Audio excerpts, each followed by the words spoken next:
Hey guys, this is Chris Kermis, and today you find me in the Wild East, Phnom Penh, Cambodia.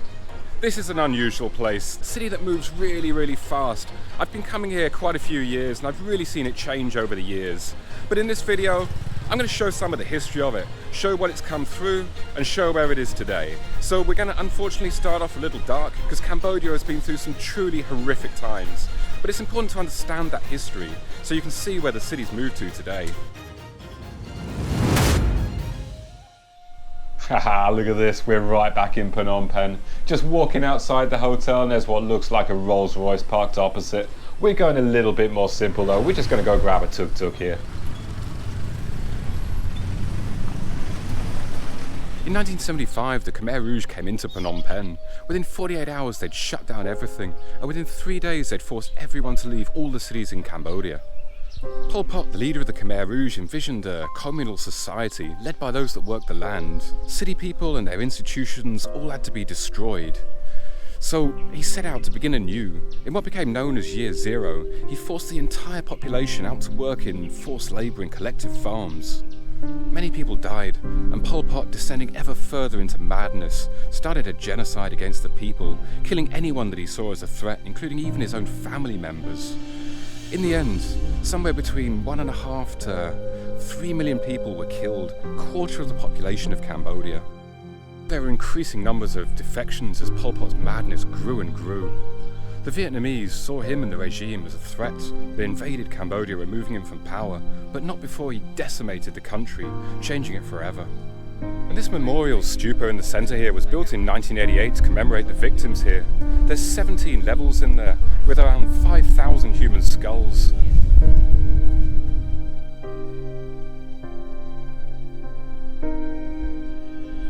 I come out of here with a very strange feeling, coming back here after so many years.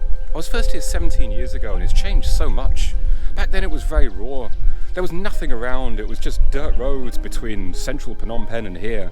But now there's a lot more facilities for tourists to be able to see the site and learn about the site. Audio guides on the way around, a lot more people coming to visit. And I think that's a good thing. If people are visiting Cambodia, they should see this, they should be aware of the history, and it should never be forgotten the horrors that the people went through. And these horrors, this has shaped the country, and we're going to move forward into those positives now. The impact that this really had on the people, with so many intelligent people being killed, the way the Cambodian people had to recover from this and build up quickly. It's one of the fastest moving cities I've seen in the world. And society had to pick up anew, but corruption was running completely rampant, there was lawlessness on the streets, and a huge gun problem. Everyone had guns back in these days. It was a crazy place, attracting just the sort of people who want to live in a crazy lawless society, and that brought out the absolute worst of humanity at times. And back in those times, it was the Cambodia that you kind of think of from the old days, the place where tourists would come, pay the army to shoot guns. I think the stupid younger me was kind of drawn to that craziness when I came here for the first time 17 years ago, and it was a very different place back then. Now, thankfully, a lot of the guns were off the street at that point, thanks to the big gun amnesty that they had there, which I think this must be a memorial of.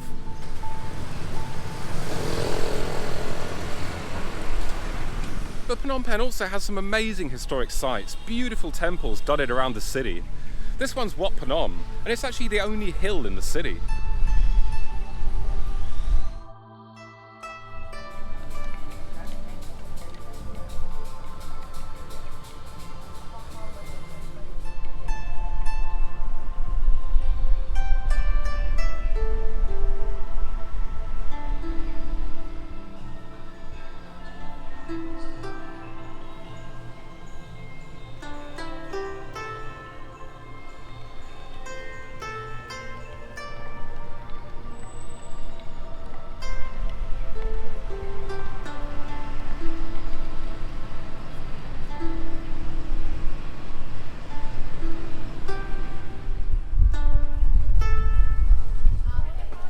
And here we go, this is Phnom Penh's iconic central market. It's certainly a lot cleaner than it used to be.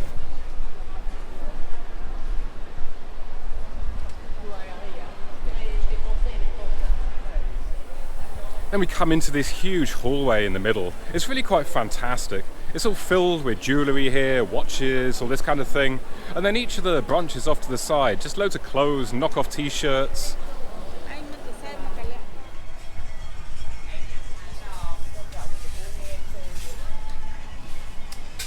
And you step out the side of the main market and you see much more interesting sights around here, the real scenes of life. This seems to be the hairdressing section. You've got people having their hair blow-dried everywhere. Smells like a hairdresser even. Okay, and that was the central market.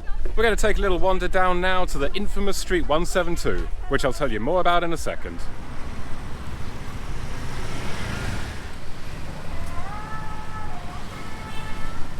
And this is the infamous Heart of Darkness nightclub, or at least it used to be in the old days. I came here 17 years ago for the first time, again out of a stupid younger person's sense of adventure and danger, but it had a fearsome reputation at the time. A place where rich Cambodians would come, bring their bodyguards who'd be strapped with hand grenades, and if you made the mistake of stepping on one's toe, you could be in a whole load of trouble. And this is really one of the joys of Phnom Penh. We're on Street 172 now, which doesn't have the best reputation, but you just step onto the side and you find this amazing temple and pagoda, really beautiful.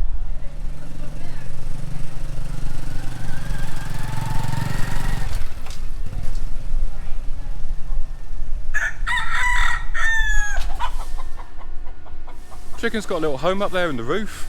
I didn't think chickens could climb like that. And look at that, it's an elephant man. I don't know what that's doing there. It's kind of cool though.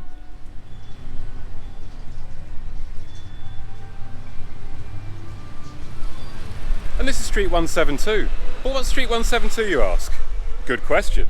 Well, Street 172 is basically well known as a place where gentlemen of a certain vintage will come and live out their lives surrounded by cheap bars, dubious restaurants, and plenty of girly bars close by.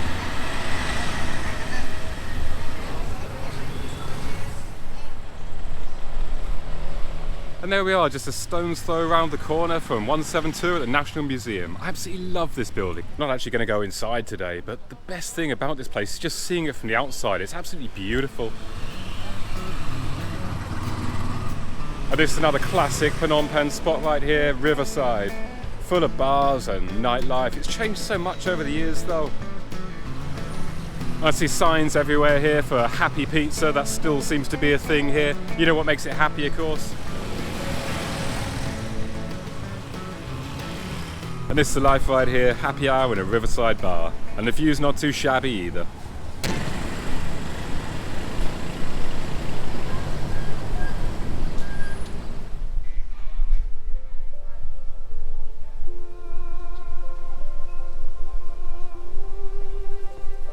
Now, Phnom Penh isn't really graced with so many obvious tourist sites, but this is certainly the biggest one, the Royal Palace.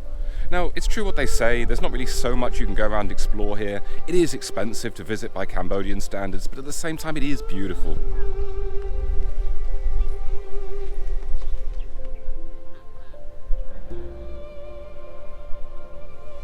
It's kind of a shame about the renovation going on some of the buildings, like the main palace building here, but there's still quite a lot to see in the complex. There's a lot of beautiful buildings. The roofs are just incredible.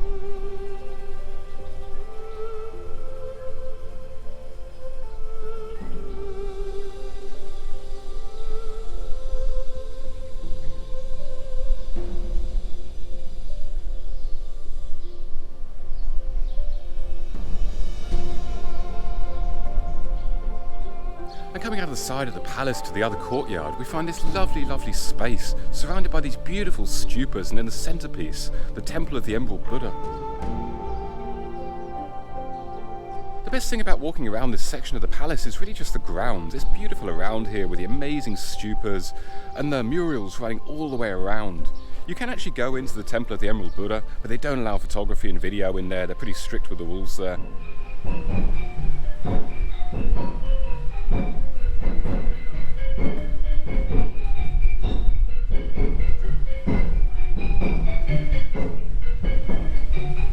And what's to become of Phnom Penh in Cambodia? As we walk around this incredible historic site, we see the huge high-rises that are cropping up all over this city. There seems to be more and more every year. It just moves so fast. When I first came here, I swear there was no more than 4-story buildings. Last time I stayed here, I was in an Airbnb on the 50th floor of some new build. It's crazy here. Chinese money seems to be flooding in. Who knows where that'll end up? But let's take a look at some of the modern side of Phnom Penh and have a look at where it might go.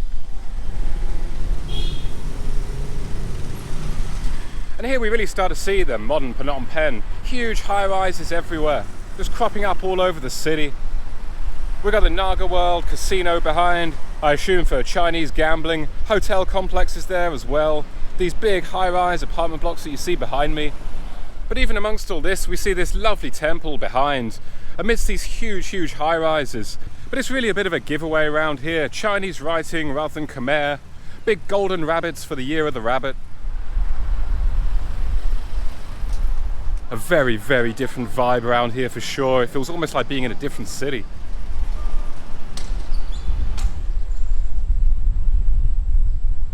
Okay, I'm going to pop over to the strange Chinese island now, Koh Pich. I just made a deal with a local tuk-tuk driver to take me around there a little bit. Let's go take a look.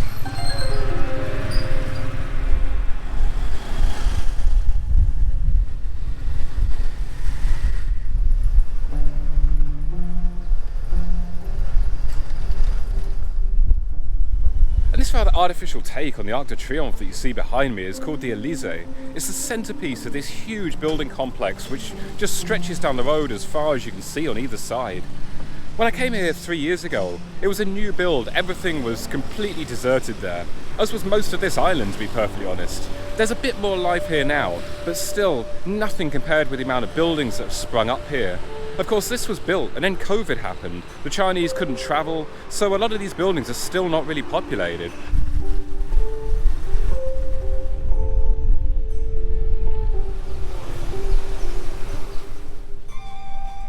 And I find myself in this rather over-the-top and still fairly deserted park. And the strangeness continues. We find an English fish and chips bus. All looks very quiet. I don't think it's operating. Mini golf behind, and then of course new build skyscrapers behind that. What a strange place. Around here at the top end of the deserted boardwalk, you get a nice view of downtown Phnom Penh. I can see right over to the Royal Palace from here. Looks like there's some really nice possibilities for little restaurants up here, but everything's just deserted. There's no one here to use them. Just a few staff sitting around doing nothing.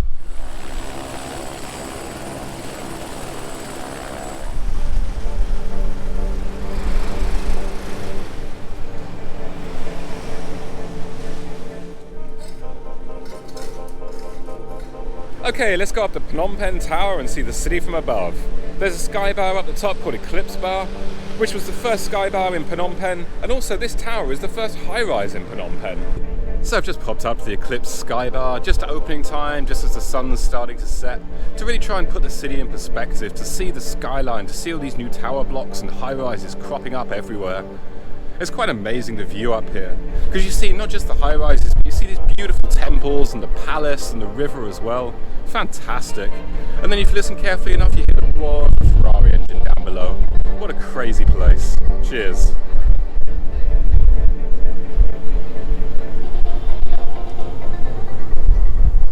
And what's going to become of Phnom Penh? Well, who knows? But one thing's for sure, this city will keep moving forward. They'll keep pushing the skyscrapers higher into the sky, and the people will keep moving and pushing and changing, as they always have done. Will there be a foreign takeover? Well, this island kind of shows that that's not really happened. Maybe just bad timing with the whole COVID thing, but a lot of this just sits empty still.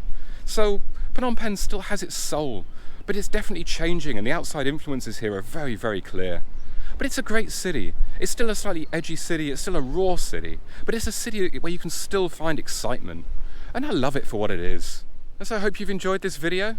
There'll be plenty more coming. See you next time, guys.